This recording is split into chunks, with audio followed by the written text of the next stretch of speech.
नमस्कार दोस्तों, स्वागत है आपका अपने चैनल वेंदर स्टडी आई जीके पर। फ्रेंड्स, आज आपके लेकर आया हूँ 1000 जनरल साइंस इन इंग्लिश के मोस्ट इम्पोर्टेंट क्वेश्चन का सेट 1 वीडियो।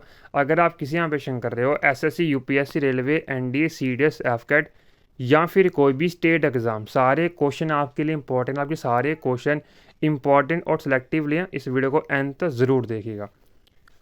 फ्रेंड, आपको हर क्वेश्चन के 4 ऑप्शन दिए जाएंगे। अगर आपको इनमें से किसी भी क्वेश्चन पहले से आता है, आप कमेंट बॉक्स में कमेंट करके जरूर बताना।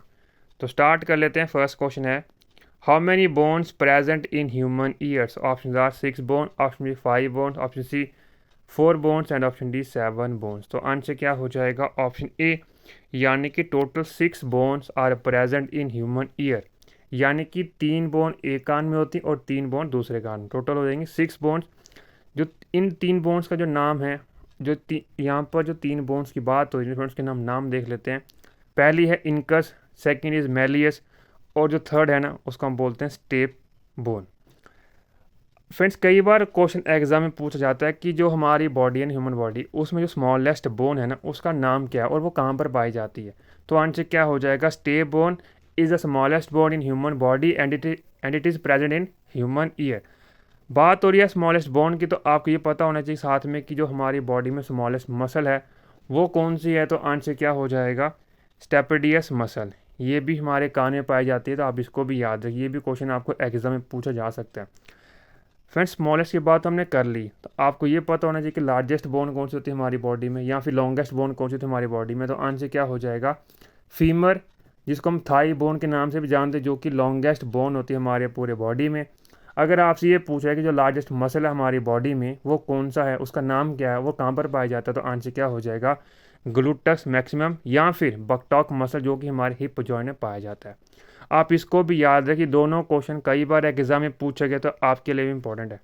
Next question, what is the source of energy in sun and star? यानी कि मतलब कि सन और स्टार को एनर्जी कहाँ से मिलती है? ऑप्शन आर, मतलब किस प्रोसेस के थ्रू मिलती है? Option are nuclear fusion, option B nuclear fusion, option C both A and B, and option D none of this. तो आंसर क्या हो जाएगा? ऑप्शन बी, यानी कि nuclear fusion is a source of energy in sun and star.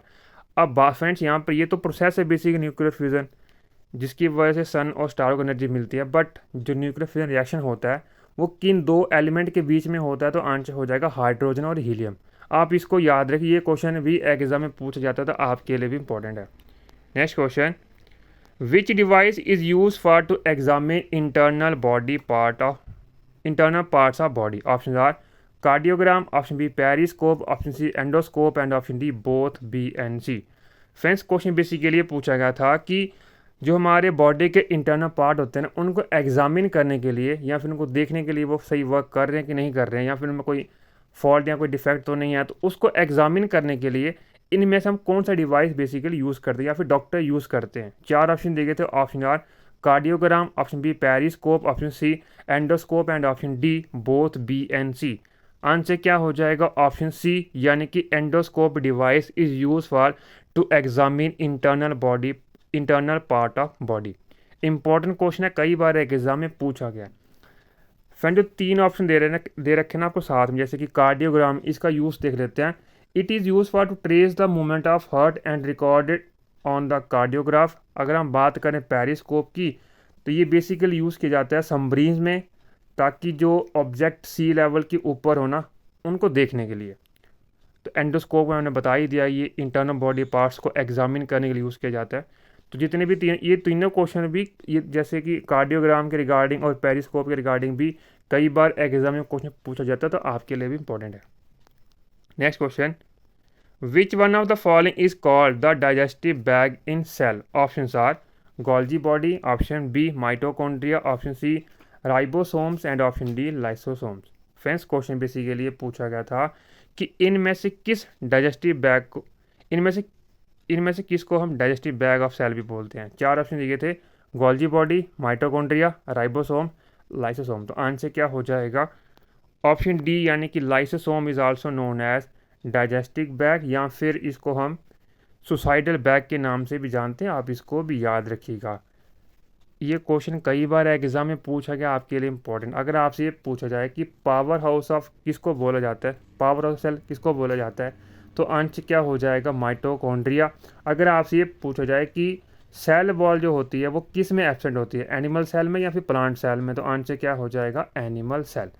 जितने भी question आपको बताए ना ये दोनों ये सारे क्वेश्चन किसी न किसी फॉर्म में या किसी न किसी एग्जाम पूछे जाते हैं, तो आपके लिए भी इम्पोर्टेंट है। Next question, woollen cloth keep the body warm because option are wool increase the temperature of the body, option B wool is a bad conductor, option C wool absorb radiant heat from the outer object, and option D wool reject heat from the outer object। Friends question basically पूछा गया था जो woollen के कपड़े होते हैं हमारी body को वार्म कैसे रखते हैं या फिर क्यों रखते हैं। चार ऑप्शन दिखे थे उसके अकॉर्डिंगली, तो आंसर क्या हो जाएगा ऑप्शन बी, यानी कि wool is a bad conductor due to which woollen clothes keep our body warm. Important question है, कई बार एग्जाम में पूछा गया। Next question, what is the SI unit of electromagnetic induction या फिर EMI. Option are tesla, option B ohm, option C curie and option D weber. Answer क्या हो जाएगा ऑप्शन ए, यानी कि tesla is the SI unit of electromagnetic induction, या फिर आपको ऑप्शन में ये भी दे रखा हो सकता है वेबर पर मीटर स्क्वायर। आप दोनों को याद रखिए, दोनों में से कोई भी आपको एक दे रखा होगा तो आप उसके अकॉर्डिंगली मार्क कर लेना। अगर आपसे ये पूछा है कि रेजिस्टेंस की एसआई यूनिट क्या होती है, तो आंसर क्या हो जाएगा ओम। अगर आप रजिस्टिविटी के पूछिए तो आंसर क्या हो जाएगा मो, यानी कि ओम का उल्टा क्या होता है मो। Next question, what effect will be on the acceleration due to gravity if the radius of the earth is decrease. Option are increase, option B decrease, option C remain same and option D zero. Friends question basically ये पूछा गया था कि जो acceleration due to gravity होता है ना उसके ऊपर क्या इफेक्ट पड़ेगा अगर आप अर्थ का जो रेडियस है उसको हम कम कर दोगे। तो उसके अकॉर्डिंगली आपको चार ऑप्शन दिए थे, increase, decrease, remain same and option D zero. तो फ्रेंड इसको आंसर देने के लिए आपको सबसे पहले एक फार्मूला पता होना चाहिए। जो फार्मूला होता है स्मॉल जी, यानी कि acceleration due to gravity is equal to G m1m2 upon r square. अब बात देखो फ्रेंड, जो आर स्क्वेयर है ना वो बेसिकली जो जी है आपका वो डायरेक्टली प्रोपोर्शनल किसके बराबर 1/r स्क्वेयर। जैसे ही आप रेडियस को डिक्रीज करोगे तो जी की जो वैल्यू है वो इंक्रीज करती जाएगी, तो जिसकी वजह से क्या इफेक्ट पड़ेगा, तो आंसर हो जाएगा ऑप्शन ए, यानी कि इंक्रीज। जैसे ही आप अर्थ का जो रेडियस है उसको डिक्रीज करोगे ना वैसे ही जो आपका एक्सेलरेशन ड्यू टू ग्रेविटी है ना वो इंक्रीज करता है। अगर हम उल्टा करें, यानी कि अगर हम रेडियस को बढ़ा दें तो एक्सेलरेशन ड्यू टू ग्रेविटी पे क्या इफेक्ट पड़ेगा, तो आंसर क्या हो जाएगा ऑप्शन बी, यानी कि वो डिक्रीज करेगा। ये दोनों क्वेश्चन कई बार एग्जाम में पूछा गया, आपके लिए इंपॉर्टेंट है। Next question, which one of the following naturally occurring acid is found in abundance in tomato? Option are acetic acid, option B citric acid, option C oxalic acid and option D tartic acid। Friends question basically पूछा गया था कि इनमें से ऐसा कौन सा acid है जो कि टमाटर में सबसे ज़्यादा मात्रा में पाया जाता है। चार ऑप्शन दिए थे, option acetic acid, citric acid, oxalic acid and option D tartaric acid. Answer क्या हो जाएगा ऑप्शन सी, यानी कि oxalic acid occurs in abundance in tomato, या फिर टमाटर। टमाटर में सबसे ज़्यादा जो एसिड पाया जाता है बेसिकली वो कौन सा है, तो आंसर हो जाएगा ऑप्शन सी, यानी कि oxalic acid. Very very important question. Friends अगर आपको ये कंटेंट अच्छा लग रहा है प्लीज़ वीडियो को लाइक और मिनिमम 10 फ्रेंड शेयर जरूर करें। आप हम इंस्टाग्राम, टेलीग्राम और फिर ज्वाइन कर सकते हो as Virendra study IQ GK। Next question, a non spherical shining spoon can generally be consider as option are spherical mirror, option B parabolic mirror, option C plane mirror and option D lens. Answer क्या हो जाएगा option B, यानी कि parabolic mirror. A non spherical shining spoon can be generally be consider as, answer option B, यानी कि parabolic mirror. ये question maximum exam में पूछा जाता है तो आपके लिए भी इंपॉर्टेंट है। Next question, which device is use to measure radio activity. Option are calorimeter, option B Geiger Muller counter, option C barometer and option D hygrometer. तो आंसर क्या हो जाएगा ऑप्शन बी, यानी कि Geiger Muller counter device is use to measure radio activity. Important question है, कई बार exam में पूछा गया। फ्रेंड्स बात हो रही रेडियो एक्टिविटी की, इसकी जो SI यूनिट होती है वो होती है बैक्यूरेल। आप इसको भी याद रखें, साथ में आपको ये पता होना चाहिए कि जो रेडियो एक्टिविटी है वो बेसिकली क्या है। बेसिकली एक ये स्पॉन्टेनियस प्रोसेस जिसमें से अल्फा पार्टिकल, बीटा पार्टिकल और जो गामा पार्टिकल अमिट करते हैं। Next question, what is the working principle of washing machine. Option are centrifugal, option B mutual induction, option centrifugation and option D self induction. Answer is option C यानी कि centrifugation is the working principle of washing machine. Next question, what is the SI unit of torque? Option are newton metre, option B Newton, option C metre and option D pascal. Answer क्या हो जाएगा? Option A यानी कि newton metre is the SI unit of torque. और जो Newton होता है वो न्यूटन जो ऐसा यूनिट किसकी है, तो आंसर क्या हो जाएगा? Force. Next question, what is the purpose of the choke in tubelight? Option are step up the voltage, option B reduce current in the circuit, option C step down the voltage and option D increase current in the circuit. Friends question भी इसी के लिए पूछा गया था कि जो tubelight होती है उसके जो चौक होती है ना, उसका क्या काम है वहाँ पर। 4 ऑप्शन दिए गए थे उसके अकॉर्डिंगली, तो आंसर क्या हो जाएगा? ऑप्शन बी यानी कि to reduce current in the circuit, यानी कि करंट को कम करने के लिए हम चौक का इस्तेमाल करते हैं ट्यूबलाइट में। Next question, who invented the battery? Option A Volta, option B Newton, option C Maxwell and option D Faraday. Answer is option A यानी कि Volta who invented the battery. Next question, what is the SI unit of electrical conductivity? Option A mho, option B ohm, option C weber and option D newton. Answer क्या हो जाएगा? Option A यानी कि mho is the SI unit of electrical conductivity, या फिर इसको हम siemens भी बोलते हैं। आप इसको भी याद रखिए, दोनों में से आपको एग्ज़ाम में कोई भी ऑप्शन दे रखा हो सकता है, उसके अकॉर्डिंगली आप इसको मार्क कर लेना। Next question, what is the size of atom? Option are 10⁻⁻10 metre, option B 10⁻⁸ centimetre, option C both A and B and option D none of this. तो आंसर क्या हो जाएगा? ऑप्शन सी यानी कि both A and B is the correct answer. यानी कि अगर आपको मीटर में पूछा है तो आंसर क्या हो जाएगा? 10⁻⁻10 मीटर। सेंटीमीटर में पूछा है तो आंसर क्या हो जाएगा? 10⁻⁸ centimetre. Next question, which ray is not emitted from radio active element? Option are alpha rays, option B beta rays, option C gamma rays and option D cathode rays. Friends question basically लिए पूछा गया था जो आपके radio active elements होते हैं ना, वो इनमें से कौन सी रे जो वो अमिट नहीं करते हैं, तो उसके अकॉर्डिंगली आपको 4 ऑप्शन दिए थे।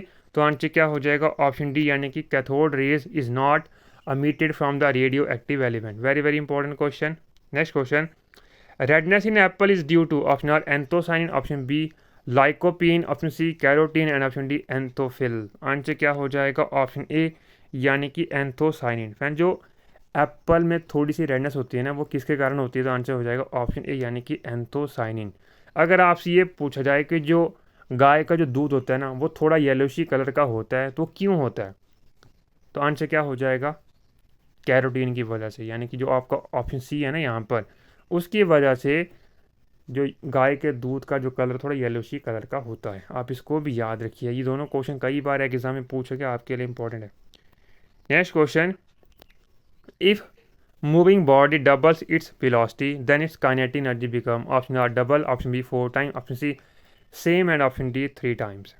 फ्रेंड्स क्वेश्चन बेसिकली लिए पूछा गया था कि अगर हम किसी बॉडी की जो वेलोसिटी है उसको डबल कर दें तो उसकी जो काइनेटिक एनर्जी है उस पर क्या इफेक्ट पड़ेगा। सबसे पहले इसका आंसर देने से पहले आपको फॉर्मूला पता होना चाहिए, जो काइनेटिक एनर्जी होती है ना वो किसके बराबर होती है। तो आंसर क्या हो जाएगा? 1/2 mv²। V stand for velocity, m for mass. अभी क्वेश्चन ये कह रहा था कि अगर आप वेलोसिटी को डबल कर दो, यानी कि अगर वो v है, अगर आप उसका 2v कर दोगे, तो जब हम 2v का स्क्वायर करेंगे तो वो हो जाएगा 4v², यानी कि वो पहले की कितने टाइम हो जाएगी? 4 टाइम्स। तो करेक्ट आंसर क्या हो जाएगा? ऑप्शन बी यानी कि 4 time of initial velocity. Important question ये भी कई बार एग्जाम में पूछा गया। Next question, which are the following prevents bleeding of gums? Option A ascorbic acid, option B vitamin B3, option C